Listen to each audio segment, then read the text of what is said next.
There is a photograph sitting on my desk right now, and the first time I really looked at it, I felt the floor drop out from under me, not because of the people in it, because of what was behind them.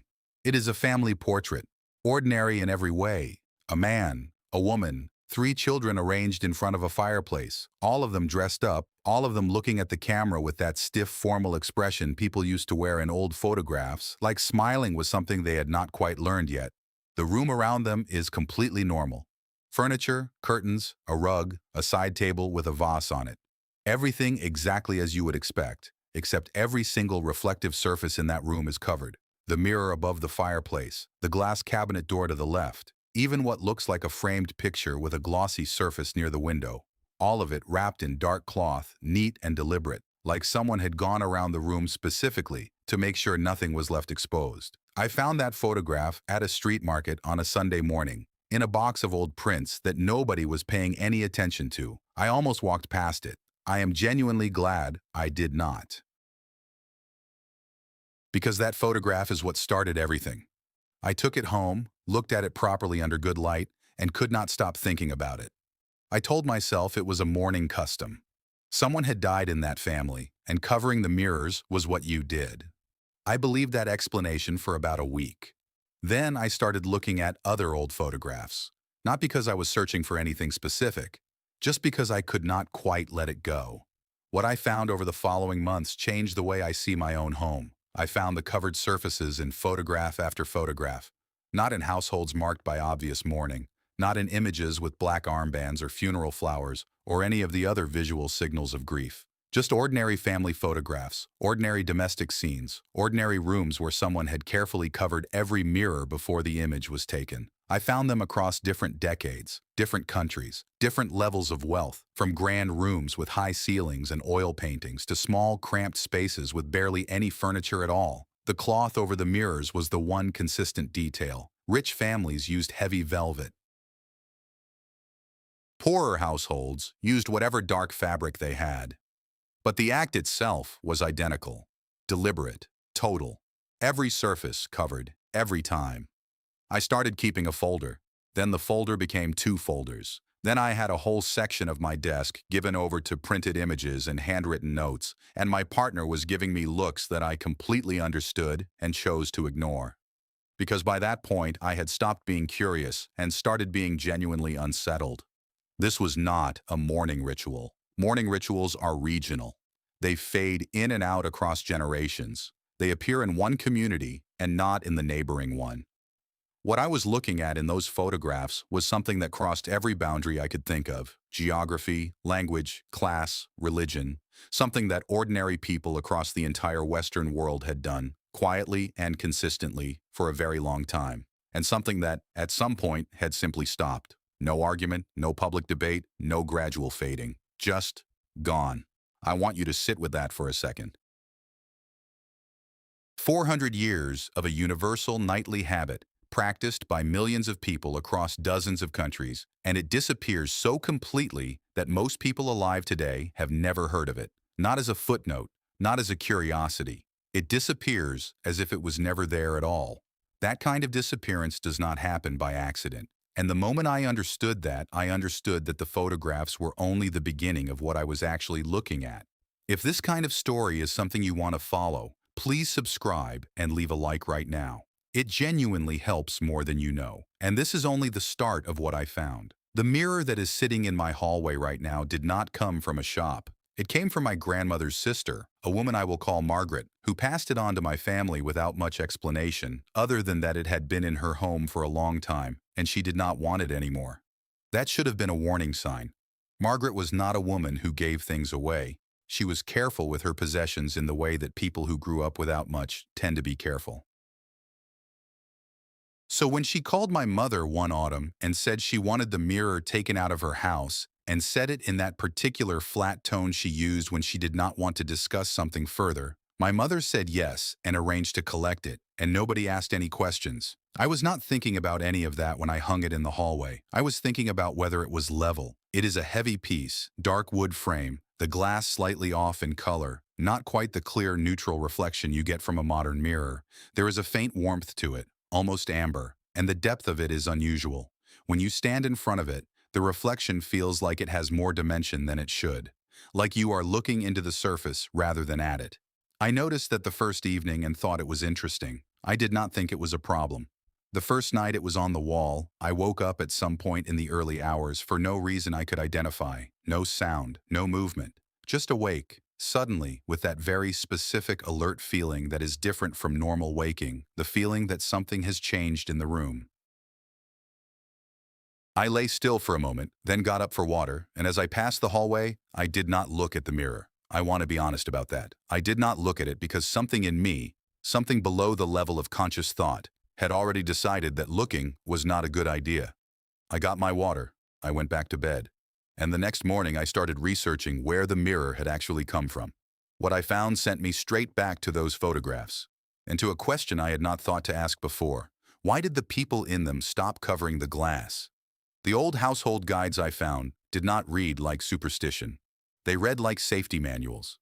That is the detail that stopped me cold when I first opened one, sitting at my desk with Margaret's mirror 2 rooms away and a cup of tea going cold beside me. I had expected folklore. I had expected the kind of vague warnings you find in old wives' tales, the sort of thing that sounds spooky but falls apart the moment you press on it for specifics.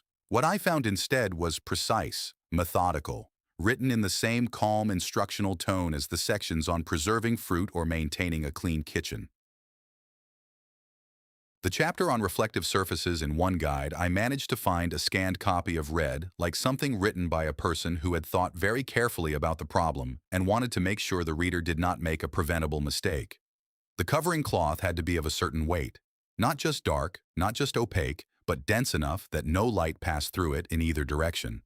The guide was specific about that phrase, in either direction, as if light traveling from the room into the covered mirror was just as much a concern as light traveling out. The cloths had to be checked regularly for thinning at the center because the center was where they wore out first, and a thin patch, even a small one, was treated as a serious failure. Households with children or anyone who was unwell were told to be especially careful and to use 2 layers of cloth rather than one if there was any doubt about the thickness of the first. I kept reading, and the instructions kept getting more specific. Mirrors in bedrooms required the most attention. Mirrors that reflected a doorway were considered higher risk than those that did not. And then there was the detail about the single light source, which appears in guide after guide with a consistency that started to feel less like repetition and more like emphasis. A room lit by many candles was considered safer. A completely dark room was considered the safest of all. But a room lit by a single small flame, one candle, one lamp turned low, that specific condition was flagged in the language these guides reserved for genuine danger. Not scary language, not dramatic language. Just the firm, clear language of someone explaining that this is the condition under which things go wrong, so do not let this condition occur. What got me was not the warning itself. It was the fact that nobody explained it. The guide did not say why a single flame was dangerous. It said it was, the way you say, do not leave the stove on when you leave the house. You do not explain the chemistry of combustion to someone who just needs to remember to turn the knob. The assumption was that the reader already knew why, that the reason was so obvious, so shared, so universally understood, that writing it out would have been like explaining why you lock the front door at night. And that assumption, that shared understanding that needed no explanation, had vanished so completely that I was sitting here centuries later with no idea what the reason actually was. If you are finding this as unsettling as I did, stick with this, because the next part is where it gets genuinely strange. The mirror in my hallway, the one that had belonged to Margaret, is not like the mirror in my bathroom. I mean that in a way that is hard to explain without sounding like I am imagining things, so let me try to be precise. The bathroom mirror is modern. When you stand in front of it, you see yourself, flat, clear, accurate, and the moment you step away, the reflection is simply gone. There is nothing left in the glass. It holds nothing. The hallway mirror is different. The reflection in it has a quality of depth that the bathroom mirror does not have, a sense that the image has dimension, that there is space behind the surface rather than just a backing, and there is a very slight delay in it, not a mechanical delay, nothing you could measure with a stopwatch. Just a quality of the image that makes it feel like the glass is processing what it sees rather than simply bouncing light back at you. I noticed that delay before I had any context for what it meant. before I had read a single one of the old guides. I noticed it and filed it away as an interesting quirk of old glass and thought nothing more of it. But once I started reading about how these mirrors were actually made, the delay stopped feeling like a quirk and started feeling like a characteristic, like something that was built into the object at the material level, not something that happened to it over time.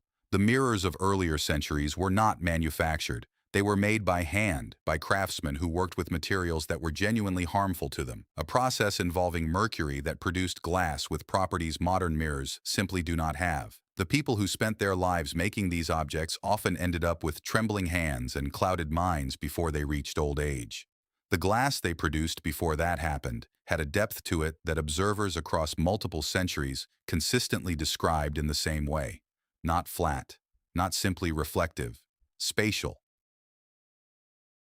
Like looking into something that had its own interior. One account I found described standing in front of one of these old mirrors as feeling like standing at the edge of a very still body of water at dusk, where you can see down into the dark but cannot tell how far down the dark goes. That description hit me somewhere in the chest when I read it, because it was exactly what standing in front of Margaret's mirror felt like. And Margaret had wanted it out of her house. And the old guides had said, very calmly and very specifically, that objects like this required management, that they accumulated what was shown to them, that leaving them uncovered and unattended was a mistake that a careful household simply did not make. And now I had one on my wall that I had hung without a second thought in a hallway I walked through every day, and I had been sleeping 10 feet away from it every night since. The practice did not fade. It was cut. And the moment I understood that difference, everything I had been reading clicked into place in a way that made my stomach drop. Here is what I mean. When a habit fades naturally, you can trace its decline. It weakens at the edges first. Cities let it go before the countryside does. Younger generations skip it, while older ones hold on. It survives in certain families, certain regions, certain communities that are slower to change. It leaves a trail of half-remembered versions of itself, watered-down echoes, the kind of thing your grandmother did but could not quite explain why. That is how habits die when they die on their own. Slowly, unevenly, leaving residue. The mirror-covering practice left no residue. I looked for it. I looked hard. There are no regional holdouts I could find, no family traditions, no community records of the practice continuing quietly after the wider world moved on. In the space of roughly 1 decade, it went from being documented in household guides across multiple countries to being completely absent from the written record. And in that same decade, something else happened that I had not initially connected to it at all. The old mirrors disappeared too. Not destroyed, not lost, sold. Estate records from that period show a pattern that is striking once you see it.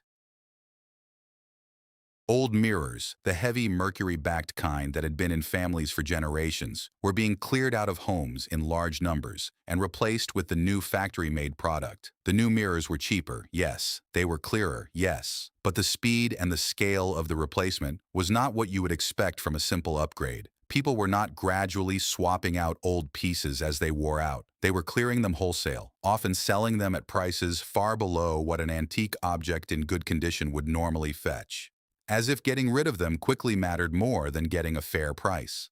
I found one estate sale record from that period that listed 7 large mirrors sold in a single afternoon for almost nothing. The entry in the ledger noted that the family had recently taken possession of new glass for all rooms. No further explanation. 7 mirrors that had likely been in that house for generations, gone in an afternoon, replaced the same week. That is not modernization. That is urgency. And the urgency is what connects it to everything else happening in that same period, because the mirrors were not the only things being cleared out.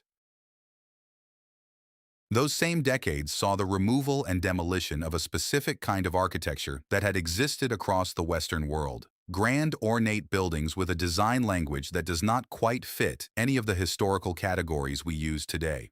Enormous structures full of decorative towers and layered stonework in internal proportions that feel slightly off to a modern eye, as if the buildings were designed around a principle we no longer recognize. Many of them were torn down. Others were repurposed so completely that their original function became impossible to determine. And the ones that survived intact are the ones that researchers today consistently struggle to explain. because the official histories of where they came from and who built them do not hold up under close examination. What I'm about to say is the part where I know some people will stop listening, and I understand that. But I am going to say it anyway because the evidence pushed me here, and I am not going to pretend it did not. Those buildings were full of mirrors, not as decoration, as something structural.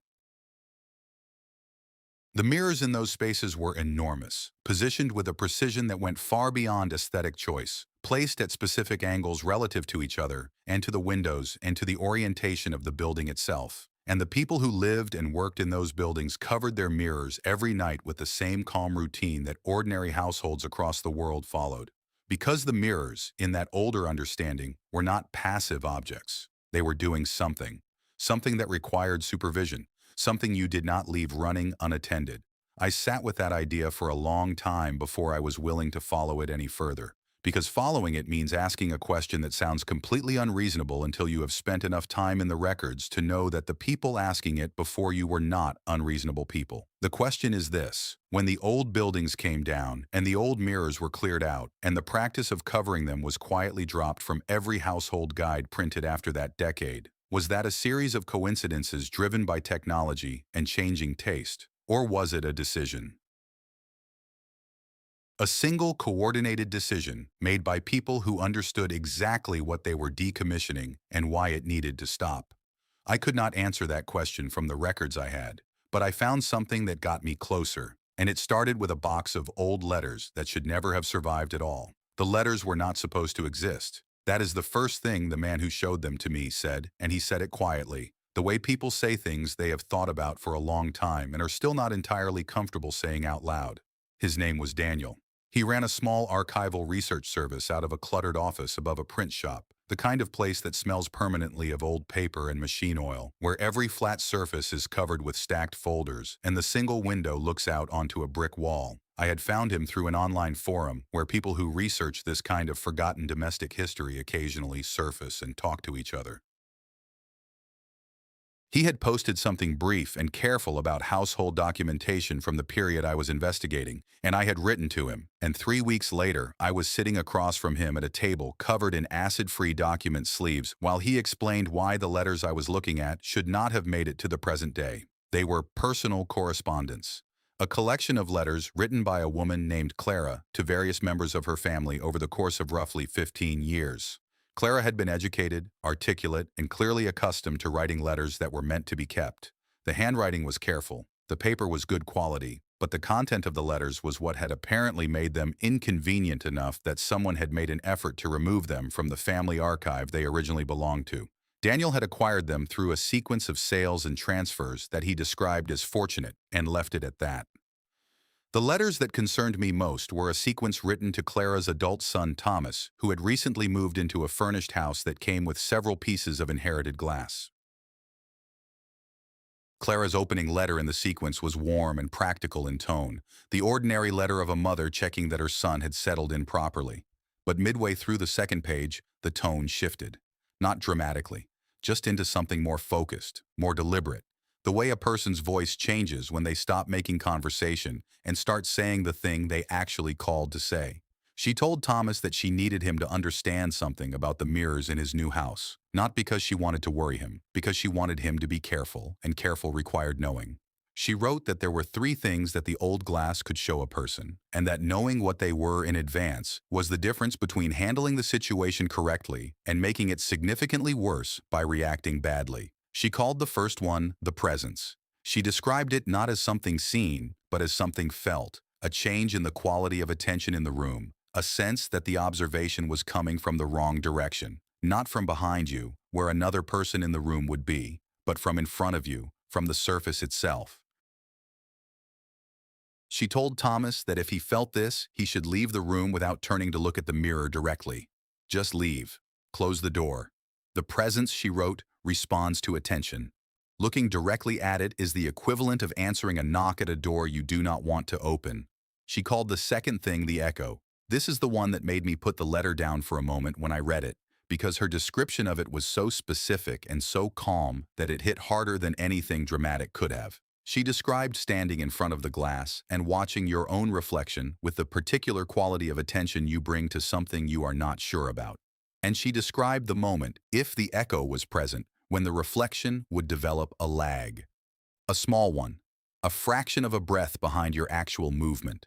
She told Thomas that most people who experienced this dismissed it as tiredness or a trick of the light, and that this dismissal was the most dangerous response possible, because the lag, she wrote, was the glass measuring you. And if you stayed long enough, and the lag grew, and then the reflection moved when you had not moved, you needed to close your eyes immediately and leave the room without opening them until you were through the door.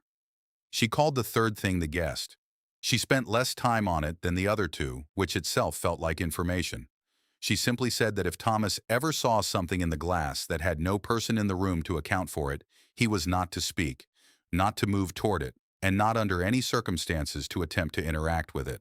She told him to treat it the way you treat a fire that has gotten slightly out of control. Contain it, do not feed it, wait for morning. What I keep coming back to is the tone of those letters. There was no hysteria in them. No sense that Clara believed she was describing something supernatural in the way we use that word now, meaning impossible, meaning outside the boundaries of the real.